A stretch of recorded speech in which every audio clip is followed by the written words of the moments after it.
যে দাম কম বলছেন, তাহলে সরকার কি আপনাদেরকে কোনো সাহায্য করছে না? মালের দাম কম এখন কোনো মিডিয়া কোনো দেখতে পাবে না। আজ মালের দাম 10 টাকার মালটা যদি 40 টাকা কেজি হয়ে যায় তখন সমস্ত মিডিয়া তখন লেগে যাবে এর বাদে। সারের দাম বাড়িয়ে গেলে তখন আর কোনো খোঁজ নাই, কোনো খবর নাই। সবজির দাম বাড়িয়ে গেলে পরে অমনি মিডিয়া সমস্ত লেগে যায়। আজ যে মালের দাম কম, 2 টাকা 3 টাকা কেজি কফি, টমেটো 2 টাকা 3 টাকা পিস কফি, এই ব্যাপারে কোনো মিডিয়া কোনো এলে মাথা ঘামাচ্ছে না।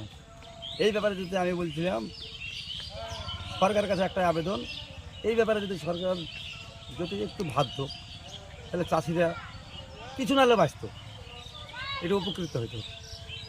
এই ব্যাপারে তাহলে একটু আপনি ভাবতে। বলতে চাইছেন যে দাম কমের জন্য আপনাদের লাভ হচ্ছে না, দিনের দিন লসই হচ্ছে। loss। এই জমি বন্দুক দিয়ে বেচে এইভাবেই সংসার চালাতে হচ্ছে, আর কন্ট্রোলের চাল খেয়ে জীবনযাপন করতে হচ্ছে নাকি? 2 টাকা 3 টাকা কেজি টমেটো বেচে কী হবে? 1 কেজি টমেটোর পেছনে কম করে 2 টাকা খরচ হচ্ছে।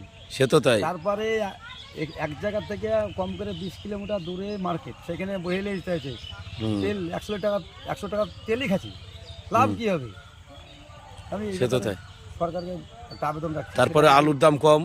হ্যাঁ, সরকার যদি এই ব্যাপারে কিছু একটা ভাবতো আমরা একটু উপকৃত হতাম। ঠিক আছে। আচ্ছা, বেশ।